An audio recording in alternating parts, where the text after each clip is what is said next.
After then you have to do जो सवाल में किए, पहले समझ लें। तो हमने बहुत सारे पार्ट बता दिए थे किसके, आंख के, और बात भी कर लेते हैं ना।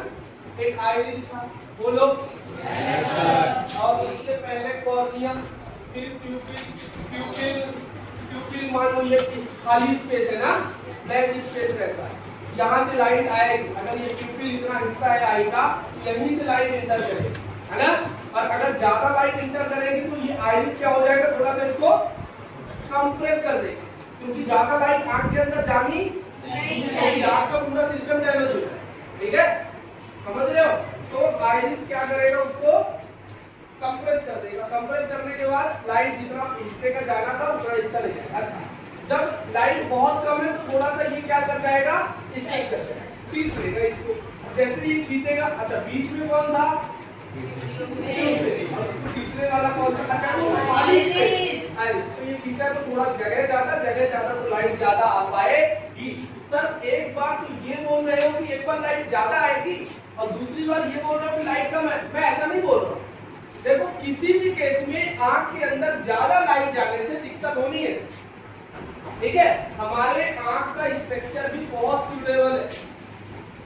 जिनने भी बनाया है बाई, जो भी ये सिस्टम बनाया ना, बहुत बैलेंस है, बहुत बैलेंस, पूरा संरचना ही बहुत बैलेंस, स्ट्रक्चर ही बहुत बैलेंस। समझ रहे हो। सोचो अपनी पूरी बॉडी सिस्टम की तरह काम करती है, हाथ पैर पूरा माइंड। हमने बताया था ये पूरे दिमाग का एमसीबी होता है ना। पूरे क्या पूरी बॉडी का क्या है, एमसीबी है। एक तो फ्यूज हुआ ना, घर में एमसीबी लगा रहता है ना, ज्यादा लोड आता है तो वहाँ फ्यूज एक तो गिर जाता है, अब वो वहाँ का हिस्सा नहीं चलेगा, इलेक्ट्रिसिटी कंडक्ट नहीं करा पाएगा, नहीं पहुँच पाएगा। ऐसे ही अपने पूरी बॉडी का सारा कनेक्शन मिलजुल के कहाँ पहुँचा है, दिमाग के ऊपर सारा कनेक्शन मिलजुल के पहुँचा है, नर्व के थ्रू, नस के थ्रू, है ना। पूरा कनेक्शन यहाँ पहुँचा तो क्या भैया, एक साइड का अगर हमारा प्रॉब्लम किया तो दिक्कत हो जाएगी, नहीं हो जाएगी। एक साइड का आंख का जो कनेक्शन माइंड में गया है वो थोड़ा सा धक्का लग जाए तो फिर नहीं चला जाएगा, है वो, समझ रहे हो मेरी बात। वो पैरेलल हो जाएगा तो दिमाग पूरा एमसीबी की तरह काम करता है और लोड नहीं बढ़ा रहे। ठीक है, लोड बढ़ाओगे जैसे घर का सर्किट ऑफ हो जाता है, ऐसे दिमाग का पूरा सर्किट ऑफ होता है, अच्छे से काम देगा। तो ऐसे ही आंख में ज्यादा रेस जाएगा और डैमेज हो जाएगा, वो इतने रेस को वो नहीं कर पाएगा अच्छे से इमेज उसका, अब जितना रेस चाहिए उतना दे दो। ठीक है, ये तो ऐसी बात हो गई। अगर छोटा बच्चा है तो आप जो उसके लिए सही तरीके का खाना है तो उसको दो।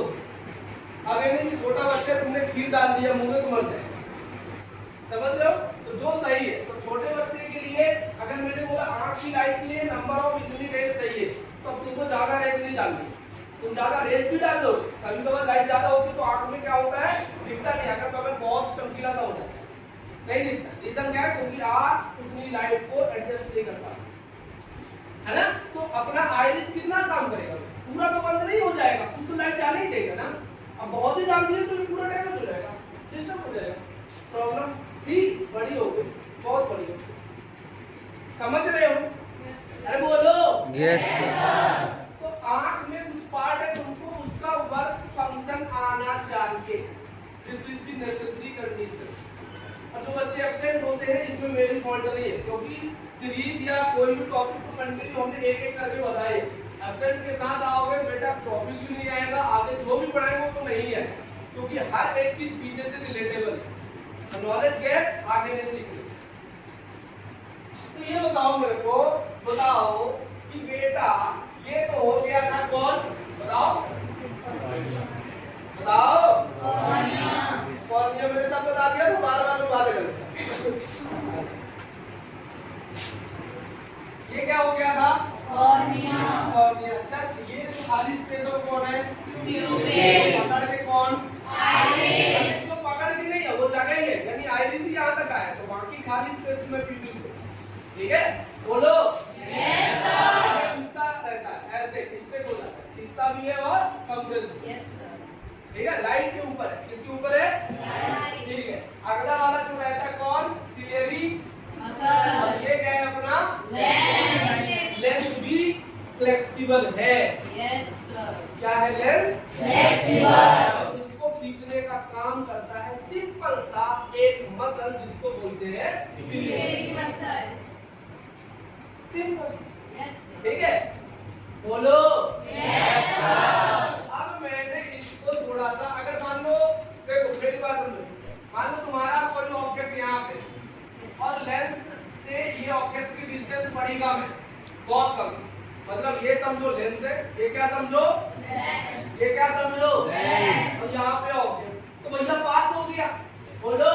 Yes, sir. ठीक है, यहाँ पे लेंस और बहुत दूर है ऑब्जेक्ट, तो वो बहुत दूर हो गया, बोलो। Yes, sir. ज्यादा से ज्यादा कितना देख पाऊंगा? Infinity. उसी को अपन फार पॉइंट बोलते हैं। कौन सा पॉइंट? Far point. अगर बहुत दूर तक है तो उसको कौन सा पॉइंट है? Far point. अच्छा, सबसे पास कितना देख पाऊंगा? Sir, 25 centimeter. उसको अपन नियर पॉइंट लेके चलते, बोलो। Near point. अगर मैंने यहाँ पे रख रखा है 25, तो ये कितना हो गया? नियर। अब 25 से कम देखोगे तो तुम्हारे आंख में आएगा ज्यादा strain, Sir, load. Load, very good, load, pressure, जो बोल है ना, बहुत देखोगे तो देर तक देखोगे तो तुम्हारे आंख में यहाँ प्रेशर क्रिएट होने लगेगा। रीजन इसके पीछे रीजन देखो, लोड, प्रेशर जो भी आएगा उसकी वजह से अगर कोई ऑब्जेक्ट अगर प्रेस करोगे तो दर्द होगा, तुम अपने हाथ को ले लो और इसको ज्यादा जोर से प्रेस करो, तुम्हारा हाथ दर्द देगा, बोलो। Yes, sir. जब ये लेंस है और मैं पास देख रहा हूँ तो ये वाला जो मसल है, कौन सा मसल है लेंस के ऊपर नीचे होता है? कौन सा मसल है? ये इसको ऊपर से क्या करेगा? दबाएगा, क्योंकि पास का देख रहे हैं ना, बोलो। और पास का देखने की एक कंडीशन ये रहती है कि हमारा लेंस होना चाहिए छोटा। अगर लेंस इतना बड़ा है तो लेंस को छोटा करो भाई, बोलो। अरे भैया लेंस को छोटा करो ना। अगर एक साइड का हो गया 25 सेंटीमीटर, तो यहाँ तक तो बढ़िया देख लेता है, सर और पास लाओ तो ये और छोटा करने की कोशिश करता है। अब जब और छोटा करने की ट्राई करता है तो यहाँ पे ज्यादा स्ट्रेन लगता है, ज्यादा प्रेशर लगता है, जिसकी वजह से मेरे को एक्स्ट्रा प्रेशर जो फील होता है उसको अपन बोल देते हैं सर पेन हो रहा, दर्द हो रहा, बोलो। Yes, sir. तो मैंने वर्क फंक्शन पहले बता चुका है और बोला भी था लिख ले। इसके फिर मैंने बताए थे तुम लोगों को डिफेक्ट। क्या बताए थे? Defect. सर डिफेक्ट कितने थे? सर 3-4 बता दिए थे। पहला था मायोपिया। बोल हाँ। Yes, sir. हाँ बोलो। हाँ, sir. दूसरा मैंने बताया था हाइपरमेट्रोपिया। तीसरा मैंने बताया था कैटरेक्ट और एक चौथा हो गया था